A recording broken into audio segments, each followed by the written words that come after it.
Good morning, good evening, and good afternoon, all, and welcome to this fortnight's installment of the IshPlusSix podcast, the podcast series where you could discover your next favorite artist.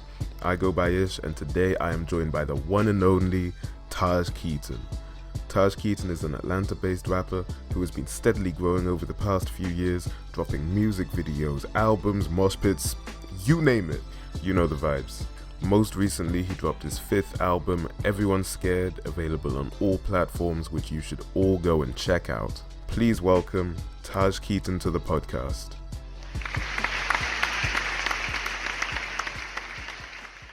Welcome, ladies and gentlemen, to this fortnight's installment of the IshPlusSix podcast, the podcast series where you could discover your next favorite artist. On today's episode, I am joined by the one and only Tahj Keeton. Let's go. How's it going, Tahj? What's happening?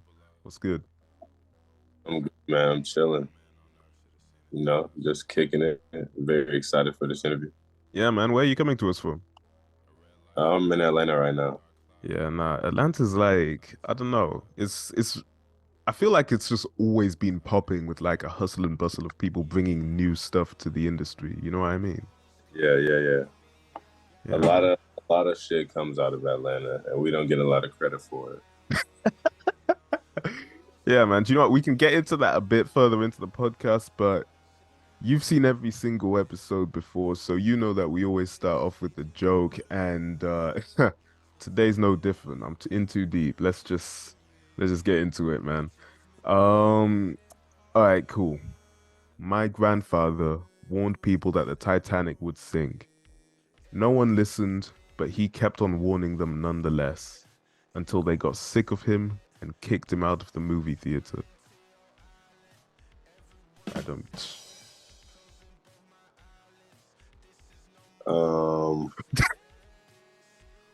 Okay. Because he was never on the boat.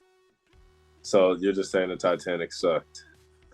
Look. I'm not saying that. I'm just saying that that's what the grandfather said. That's all. I never seen Titanic. What do you mean you've never seen Titanic? That's like a classic, bro.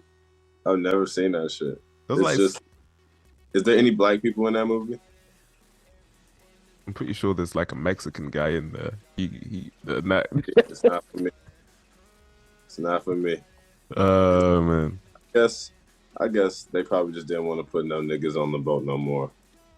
To be fair, I'm pretty sure there was like a whole segregation situation going on back in 1912. So, that's probably what was going on back then. They wasn't letting niggas at the top of the boat. They had niggas at the bottom of the boat. Yeah, man, but I was about to say, yeah, but we survived. We actually didn't survive, probably. Like, I feel like if I'd have tried to get onto one of those lifeboats back then, they'd have been like, hey, excuse me. They'd be like, no, we're gonna let my 90-year-old grandma get on. Yeah, exactly. You know how it is, man, or was. But anyways, let's just get right into the questions before we get in too deep. For sure. Okay, so you've been on tour with 070 Shake. Are you still on tour with her, or is that all done at this point in time? No, her tour is over. Ah, okay. So, you've been to a bunch of countries from Germany to Italy to all around Europe, basically. I'm just curious about perhaps your biggest culture shock so far in your travels, because I know that Europe is a whole lot different to America. Well, yeah, that was my first time in Europe and shit. I wouldn't say it was any culture shock besides the fact that food is a lot cheaper than America. And also the cities are just as spacious and shit, but they're clean as fuck. Like, it's not a lot of trash anywhere or anything. What else? And I didn't know niggas smoked crack in Europe. Wait, huh? I'm learning this as well. What do you mean? I forget where we were, but it might have been, fuck. It might have been Sweden or some shit like that, or some part of Germany. But yeah, I just saw a nigga smoking crack outside. I was like, shit, I didn't know niggas smoke crack in Europe. That's insane, man. I didn't even know that was a thing. Hey, y'all niggas don't have no snacks. Like, as far as cereals and shit, y'all niggas don't have no cereal. Yo, be having entire areas of shops devoted to like freaking beef jerky or whatever, I swear. Bro, Like, we do. That's the Bucky's in Atlanta, and not in Atlanta, but in America. Like the Bucky's is like in the South and shit. And their whole thing is like beef jerky and shit, but it's a gas station. Um, that doesn't make sense to me. Like, I swear I've been hearing stories about how your Walmarts are like the size of a small town or something like that.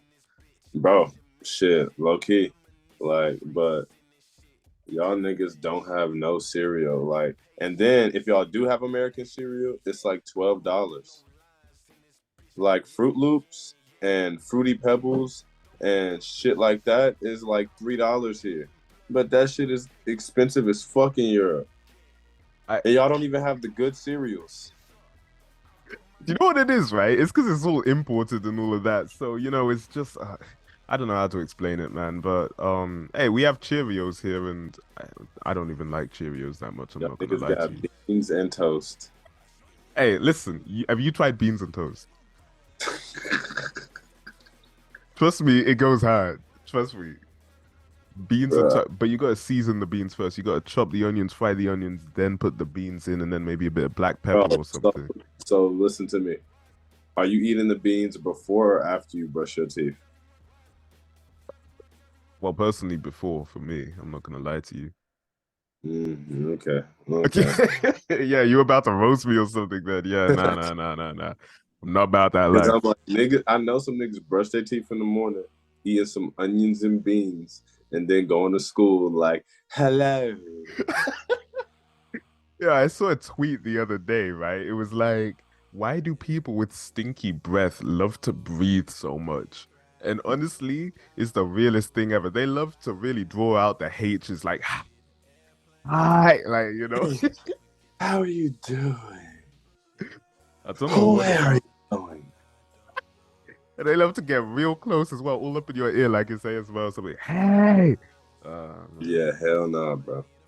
I'm not about that. But yeah, so people smoking crack apparently is a culture shock. I mean, to be fair, in London, I feel like that kind of thing happens, or anything happens in I just London. did not expect to see somebody hitting the crack pipe in the middle of the street where we were. That might have been Holland, I'm not gonna lie to you. They get up to some crazy stuff there. I feel like it was definitely one of the last stops we went on, like either like third to last or second to last, some shit like that. What was I you remember. guys' reaction to that? They was just like, I was like, y'all niggas see this, and they was just like, oh yeah, shit. I feel like when you're living that life, you just see everything, to be honest with you. Like people We like saw a lot freaking of shit. Like, bro, we saw. Well, personally, shaking them, they used to it. They've been to Europe a couple times. But I'm seeing shit. I'm like, yo, like this shit is crazy. Like, it is, but man, I it's appreciate insane. so much for taking me on that shit for real. That's my nigga, bro. Yeah, Danny seems like a real person. She seems really nice, to be honest with you. Bro, she's the greatest. Like, I before I'll never tell her this personally, but Like, like cut this out.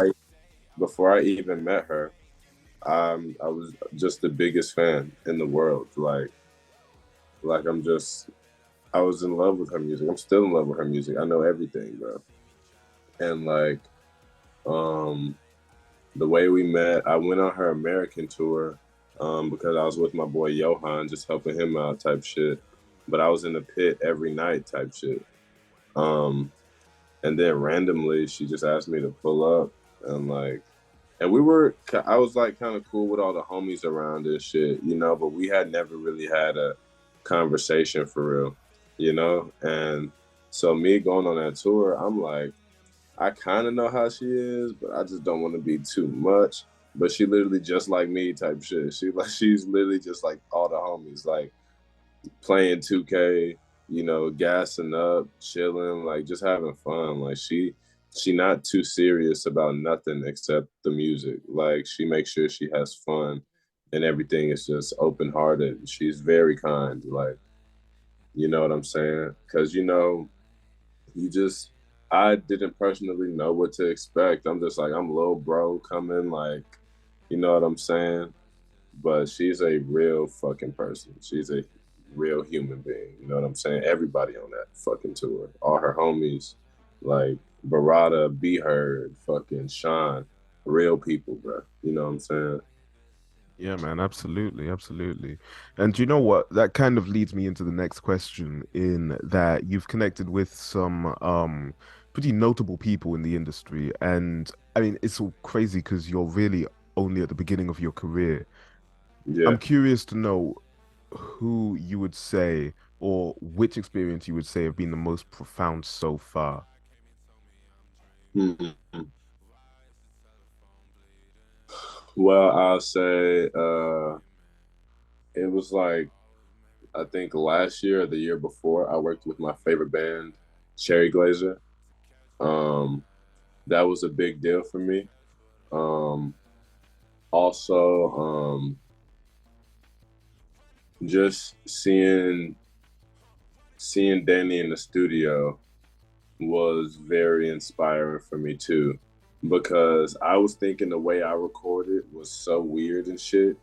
She records the same exact way, but like just seeing like how she can control a room and seeing how she chooses to carry herself, shit like that. It just like really that whole Europe thing was very prevalent for me and just learning more about a certain type of lifestyle, man. Like she a regular nigga, but she out here doing cool ass shit. You know what I'm saying? And so me seeing that, I'm like, damn, all I want to do is cool ass shit. You know what I'm saying? Like, and what else has been like a crazy factor? I guess just doing these shows this past couple years, getting to travel across the country and perform with my friends and and just getting to meet people. It hasn't been any one distinct moment where I'm like, oh, it's all connected. It's just a Yeah. bunch of different moments that have just made this shit like super worth it, you know? Yeah, man, absolutely, absolutely. There were a couple of moments that I did want to discuss actually. I Please talk me through the Yeezy glasses situation. You did like a shoot or something like that with the Yeezy glasses. Can you just tell me a little bit about that? Because I need to know.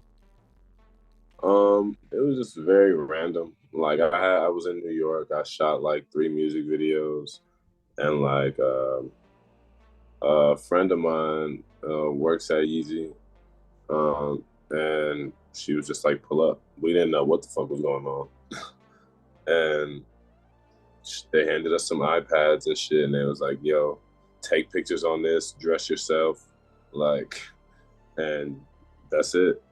And it Really? took like 30 minutes, and we was out of there. Like, That's crazy. It's crazy how and it the all next day, works. Kanye posted that shit like 4 times. I'm like, yo, like, Wait, sorry, who and now posted it? Kanye posted that shit like 4 times in them little videos shits where they was moving fast. You could see me like 3 seconds, but like niggas was pointing it out and sending it to me. I was like, how y'all niggas see it before me? Like, That's insane, man. Yeah, no, I think I remember that video. That's the one with like the whole like camera where everyone's yeah, like yeah, turning yeah, to the side. Yeah, no, that was an insane video, man. Because I saw a bunch of like I think I saw like BK the Ruler, friggin' a bunch of people. I don't even know, man. I saw a bunch of people on there. It was crazy. yeah, facts. I was super grateful to do that. Yeah, man. Yeah, Obviously, he's not working with them no more though. yeah. He's being on an interesting. I'm not gonna say anything too crazy because I don't I ain't got. wanna. I have no comment. Yeah, I don't want to get friggin' It's exposed on his my story or favorite. something. He's still my favorite artist of all time. Like, I have no comment on what he chooses to do personally. Yeah, let it be known, Kanye. I know you're watching this. Let it be known, your artistry is second to none. Yeah. No, no further comments.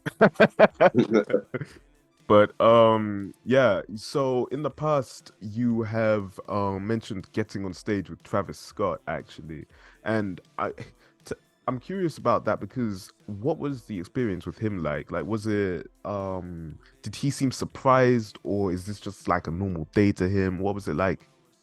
I'm gonna tell you some. I've never really talked about this like all the way. So boom. When I was like 16 or 17, I went to the Damn tour and Travis was opening for Kendrick, right? That's And a I'm weird standing, combination. Those guys make two bro, different types that of shit music. was lit. That shit was lit. But anyway, like Travis, he was performing 3500. I was standing on a chair going crazy. And security was dragging me, trying to kick me out. He was like, hold on. No, don't kick him out. Don't kick him out. Then he handed me the mic and I started performing 3,500 in an arena full of people, like type shit. That's Then, insane. this like 3 months later, he ends up coming to Atlanta again to do a show. And I end up on stage with him. And like I just jumped on stage type shit, crowd surfed. But before I jumped off stage, he was doing like the SZA song. So like I was just on there. He was doing like the slower part of his set. So I was on stage for like good 15 minutes before Antidote came on. Like Yeah. nigga was just chilling, like, and I'm like, shit. He was like, bro, just wait in the back. Then after that, fucking probably like a year later, he or maybe it was probably like a year and a half later, like Astro World drops and shit, and I get asked to be a part of his Super Bowl performance. Wait, huh? And yeah, Okay, yeah, yeah. Give me the details.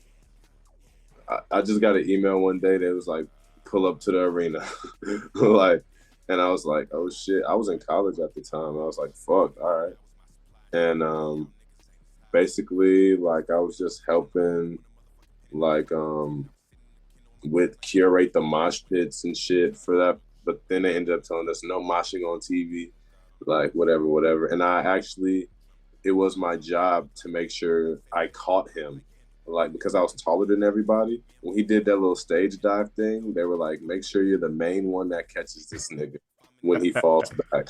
And I was like, I took it so serious. I was like, for sure, bro. Like, and I met him right after that, like just out on the street because he went to the store that these people I was really close to. They had a store I fucked with, and he pulled up, and I was just there on a casual day, like, and I saw Chase B and Race Corrupted Mind, um, and I was just like, oh shit, these niggas are here, and then I started talking to them. I was like, yo, I really fuck with y'all, like, and they were really nice. And then Travis was outside, and I just walked up. I was like, "Yo," and we talked for a second. I took a picture, and it was yeah. That's insane. It always weirds me out seeing these insanely massive artists just in the wild, just raw dogging life, like as if Oh no, he it's was not trying to raw dog life. Like he wanted that store shut down. Like and mad people knew he was there. He was on the phone, mad as fuck. He was like. He was like, bro, I'm a fucking celebrity. It's all these fucking people here that is unsafe, bro. And like, yeah, I just couldn't even be mad at him. I was like, he's fucking right. I mean, yeah, I'm not gonna lie to you. If I'm as big as Travis Scott, there's there's a certain demographic of people out there who aspire to be the ones that killed Travis Scott, you know what I mean? Or like that ended Travis Scott. And if I'm as big as Travis Scott, then there are certain risks that I don't want to take. Let's just say that. Exactly, exactly. Yeah, man. But do you know what? Okay, final question for this section. Is there anyone or was there any experience that absolutely blew your expectations out of the water? Like, was there anyone that you weren't expecting to be like either so accommodating, or was there anyone that was just like a bit of like eesh, you know? Tell me about that. Hmm. Has there been anybody I met that I did not fuck with like that? Like, Or that you just like weren't expecting to well, blow your. Tyler was like super nice, and I thought he was gonna be mean to me. Like, he was so sweet. Like, he stopped what he was doing and we chopped it up for a good minute. And like he was asking me questions, like what I'm doing, like what are you working on, like, and just being so sweet. And like it was a crowd of people starting to bundle around us, and he had his security like back them up just to keep talking to me and shit. and he was super sweet, bro. Like super nice, and that's like one of my idols, bro. Like, um, Yeah, man. but as far as anybody being an asshole, nobody has been an asshole to me. Um, I fucking talked to Taco in the DMs like a couple months ago. He was super nice to me as well. Like, it hasn't really been any like celebrities I've met that have been assholes. Party Next Door, I went to his house and he was very, very, very nice. Like a very sweet dude. Party, like party next door. Yeah, we went to his house and played basketball and shit. You know what? And Honestly, if I was him, I'll be real with you. I'd spend my entire life being salty just because his current situation, I swear he hasn't been able to release anything in like years now or something like that. man, he probably just want to drop when he want to drop, bro. Like he makes so much money doing other people's shit. Like he probably makes fire songs all day, every day, and then people are like, "Actually, I want that." You know what I'm saying? So That's imagine true. how hard it is to release music when every time you make a good song, Rihanna or Drake is like, "Yo, let me buy that real quick." Like, you know what I'm saying? Yeah, exactly. That nigga, he just that the day I went to his house was the day the Lakers won the championship, and everybody was hooping. Then he had a party, ironically enough, that same night. Well, was there And a party next door or something? Is that what you're about to tell me? Nick, he does not have neighbors. He lives on a mountain by himself. I, all right, No I believe you, bullshit. man. He has his own mountain.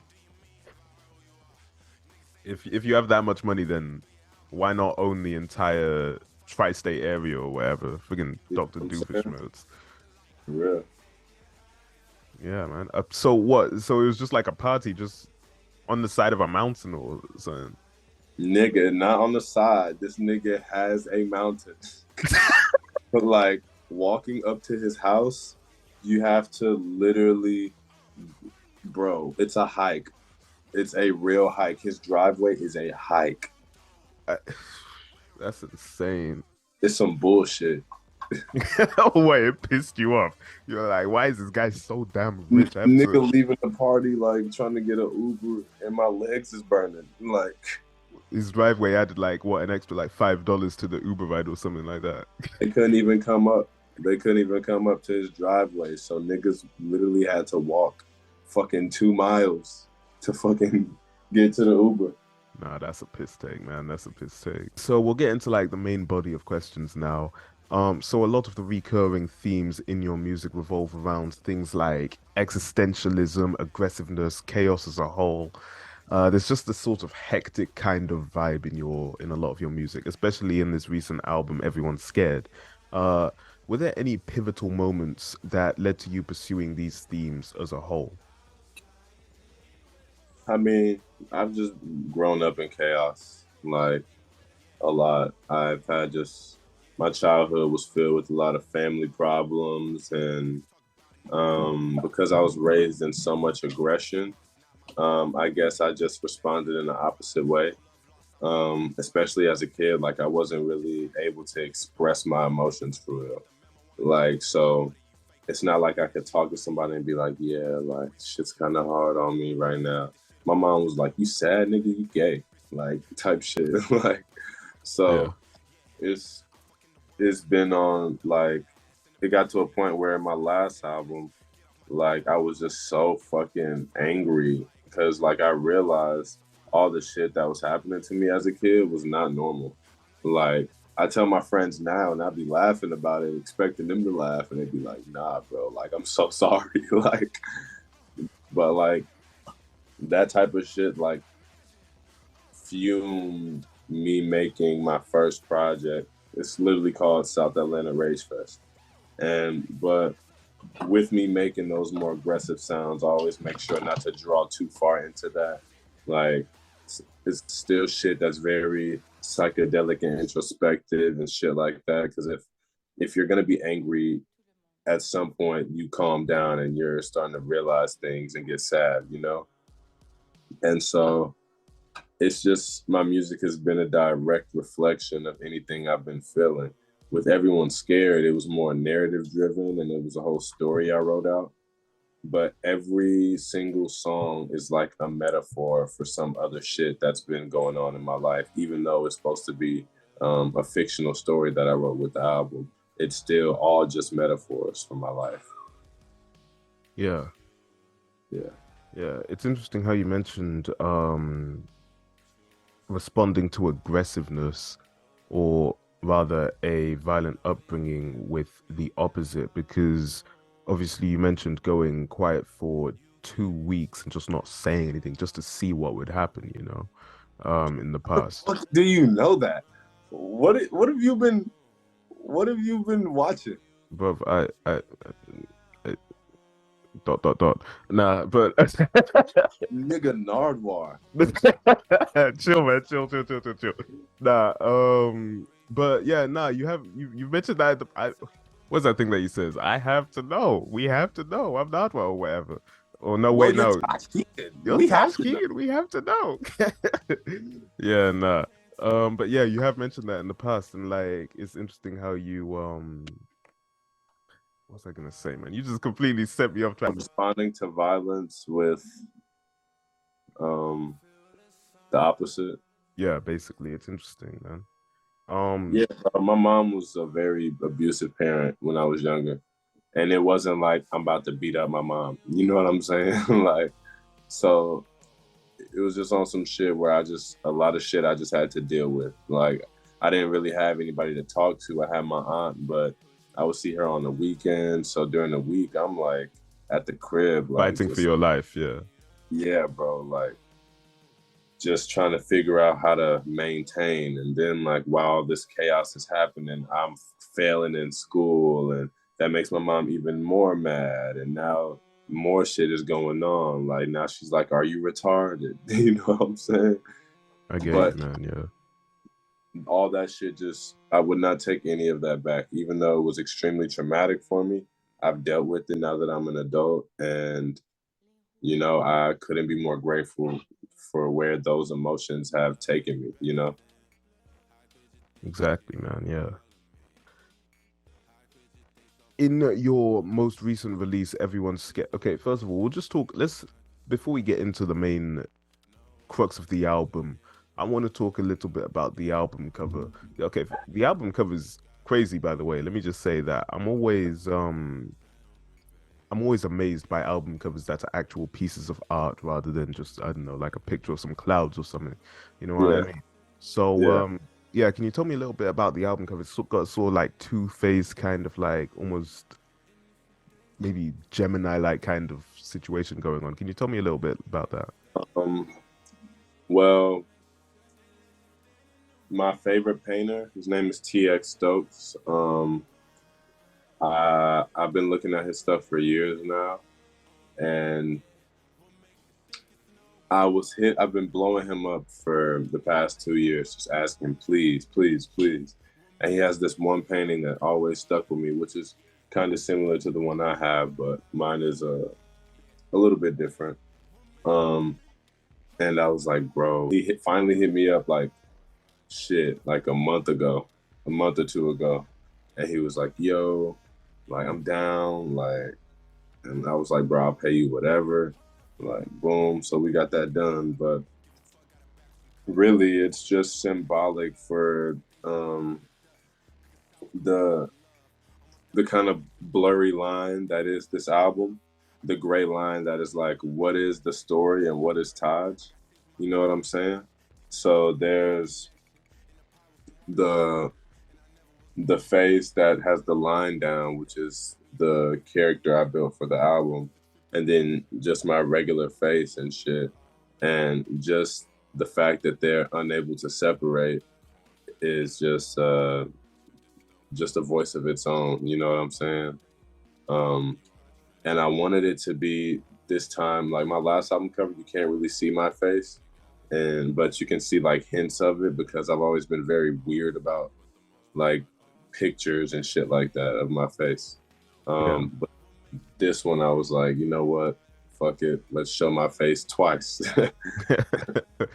And just kind of the duality in the album. Like a lot of these songs are super aggressive, and some of them are super sincere and softer songs. And it's just two different emotions like connect in duality. Like you can't have one thing without another thing type shit. That makes perfect sense, man. Yeah. So I guess you could potentially say that you with the line down your face at the Shake concert that was part of the rollout for the album then potentially. Did I have the line on? I did have the line on my I face at swear one you point. did. Yeah, I was thinking like, yo, who is this? Yeah, do you know what? I think I did recognize you because Shake mentioned you on Twitter at one point, and I was like, oh snap, that's Taj. This guy's got the line down his face. You mentioned What me. does that mean? I think she did mention you on Twitter, yeah. But yeah, so yeah, the line is like an alter ego kind of thing then. Yeah, kind of. It's just to give a separation from character and personal being type shit. Um, but the line on my face at the show, like she had saw me doing it, um, and I was showing her pictures of the album cover. She actually helped me choose like the background color for the album cover and stuff. I was asking her and Barada just what they thought about it, and she was helping me choose the colors and stuff. Um, but I had did it, and she was like, "Oh shit, bro!" Like she's like, "Let me see that makeup." And then she put like two lines on her face. Then Barada put some lines on his face, and it was just like we was like a tribe. Like That's gang, that's gang. really, that's my game for real. Like we really was a tribe that whole tour. I love them niggas, bro. Yeah, man, yeah. So the persona with the line down the face, that has nothing to do with the alien that you've mentioned at some point in It time. has everything to do with that. So it is the alien. The alter ego is the alien, basically. No, no, no, no, no. The alien is separate, but in the story that I wrote for the album, the alien, the cult that follows the alien, they all do the line on their face. But in the story of the album, I'm just an imposter trying to figure out more about it. So the line on my face is literally just me being an imposter trying to figure out more. Okay, I see. And do you know what the what's it called?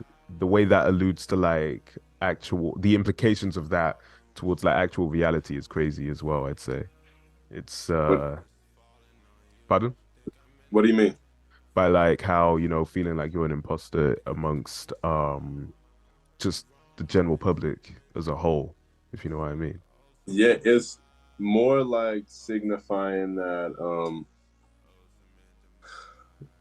like it's a lot of people out here hiding them real selves because even if they know more, they are conforming sometimes just to figure things out a little bit more. You know what I'm saying? It's a lot of kids that are trying certain things they may not like because they want to have more self discovery and things like that. But in the whole story, it's like these people following this cult, and I'm like trying to tell them, like, yo, you don't have to do this.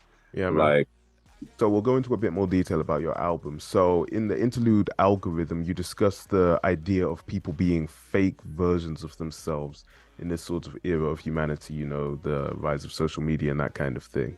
yeah. Um, how do you regulate yourself when it comes to staying your truest self in this era of both physically and mentally fake people? Uh, man, I just think we have different ways of how we want to be perceived and how we actually are. And I think in this time, just my personal regulation, I've just been making sure that I'm not making anybody feel like they're anything less than me. You know what I'm saying? Yeah.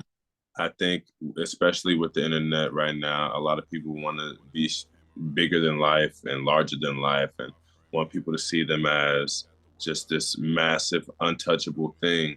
But the main thing that we all need to know is that we all bleed, that we all have to breathe, that we're all fighting for some kind of goal in this human world. The physical state is like, this is only a part of us. And we have literally, it's our spirit. Like after this, none of this shit is gonna matter. No diamonds, no cash, social media isn't gonna matter. Um, but the one thing that people have to know is that as soon as it's time for you to go, you can't take any of that with you. And so while I'm here, I'm not flexing any of that to people because I don't want anybody to be like, yo, this is like intangible for me. Like I want people to be able to look at shit I'm doing and be like, yo, I could fucking do that shit too. Like, you know what I'm saying? Um, so yeah, man, I just try to just stay my most humble self while still living in this fun reality. Like even at my show I just did, I told everybody was being a little timid. And I was like, bro, like you don't know if you have tomorrow. You don't know if you're gonna be able to fucking see your family tomorrow, see your friends tomorrow. So like we need to all just be here in this fucking room and face each other. Like, you know what I'm saying? Instead of creating, you know, boundaries. You know what I'm saying? Yeah, like fake versions of ourselves to please other Impress people. other people, man. Fuck that shit. Yeah, exactly. Yeah, I meant to ask actually because I'm aware that you did a show on Sunday night. Yeah. How did that go, by the way? How was that your first headline show? It was pretty fun. I didn't expect anybody to come. Um, but yeah, that shit was tremendous. I love that shit. And I have another show coming up in Florida State. But that one was awesome. It was fun running through the entire album in one get go, and just seeing how some people knew the lyrics already and shit. It was crazy. Yeah, But man. yeah, Yeah, no, that's crazy, man. Florida, I swear, you gotta watch out for Florida, man. Florida's crazy. Man, yeah, now Florida won't be seeing me anytime soon, that's for sure.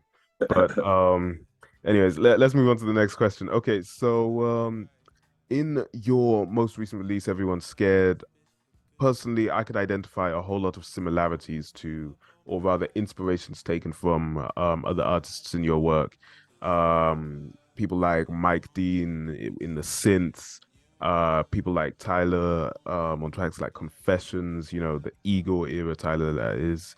And of course, over 70 Shake as well in tracks like The Garden. But who would you say the gateway artists were that got you into this style of music? Who were the ones that opened the door for you to develop this taste?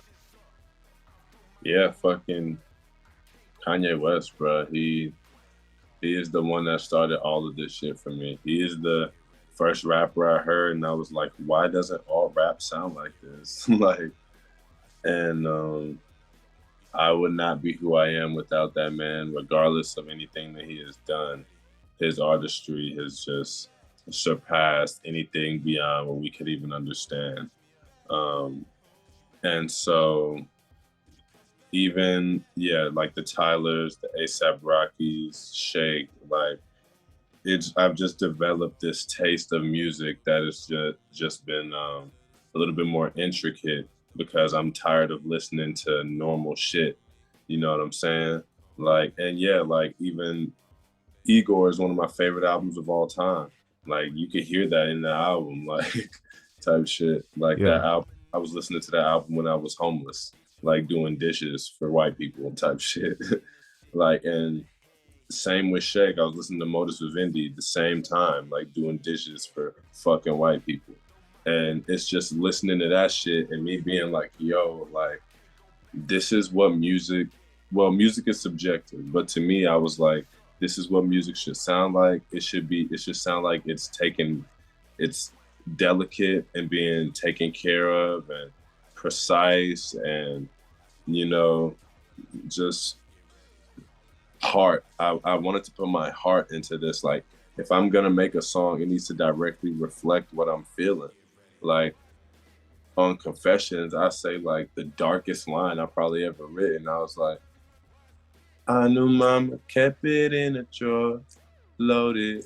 I was at my lowest. And that's some real shit. Like my mom literally had a little revolver in her drawer, and I would go in her room and I would just look at it type shit. And I'd be like, damn, am I really gonna blast my brains on the wall right now? Type shit. Like, and I just had this thought in my head, like if it was ever that time, like I know where it is. But it's like these inspirations and the honesty, like Tyler's honesty in his music. Igor was about him being on some whole other shit we didn't even know he was on type shit. And him just being raw about it, Shake being raw about her emotions, like she be saying some shit that's like, damn, like for real? Like that's how you feeling? Yay too. Like, and so even Cuddy, like Cuddy's one of my main inspirations, and that nigga is nothing filtered. So I'm like, why would I do this? And why would I treat my music any less than the people that I look up to? You know what I'm saying? And I think a lot of people don't hold themselves up to that standard because they feel like it's not tangible. But it's never been anything in my mind that's been like, you can't do this. You know what I'm saying? I've always thought there's a way. There's some kind of way. If they did it, I can figure out a way to get this shit myself. So like, even when I was heavy on my Travis shit, like I was listening to nothing but Travis Scott every day at one point. But I got a little bit older and I was like, I don't have to be like Travis Scott. Like I can look up these people and not suck they dick. You know what I'm saying? Yeah. So I had to build a world for myself, taking little things from my favorites that I thought were awesome and just use them in my own way. You know what I'm saying? Yeah, absolutely, man. That makes perfect sense. And yeah, no, it's weird how when you listen to some of these artists, if you really listen to them, they're spilling their guts onto these beats. And Yeah, it's like I mean, the only example I can think of right now that comes to mind is Hey Ya with Andre 3000. That song's a sad yeah, song, yo. He's singing his heart out on that song about a relationship that's not going well. And yeah, all people want to do is dance to it, you know what I mean? yeah. But yeah, nah, it's crazy. It's crazy. Um, and it's an amazing song as well. I will say that it's an amazing song, the juxtaposition and all of that. But we don't need to get into all of that right now. Um, okay, cool. So, do you know what? I think that pretty much sums up most of the questions. Actually, that's a really bleak place to end off this. I could have written this a whole lot better. Yeah, cool. So I do have just one more question for you, Taj, before I let you go on your way. And I ask this question to everyone that makes an appearance on the podcast. So yeah, Taj, if the world could hear you for 10 seconds, what would you say? um, fuck, 10 seconds.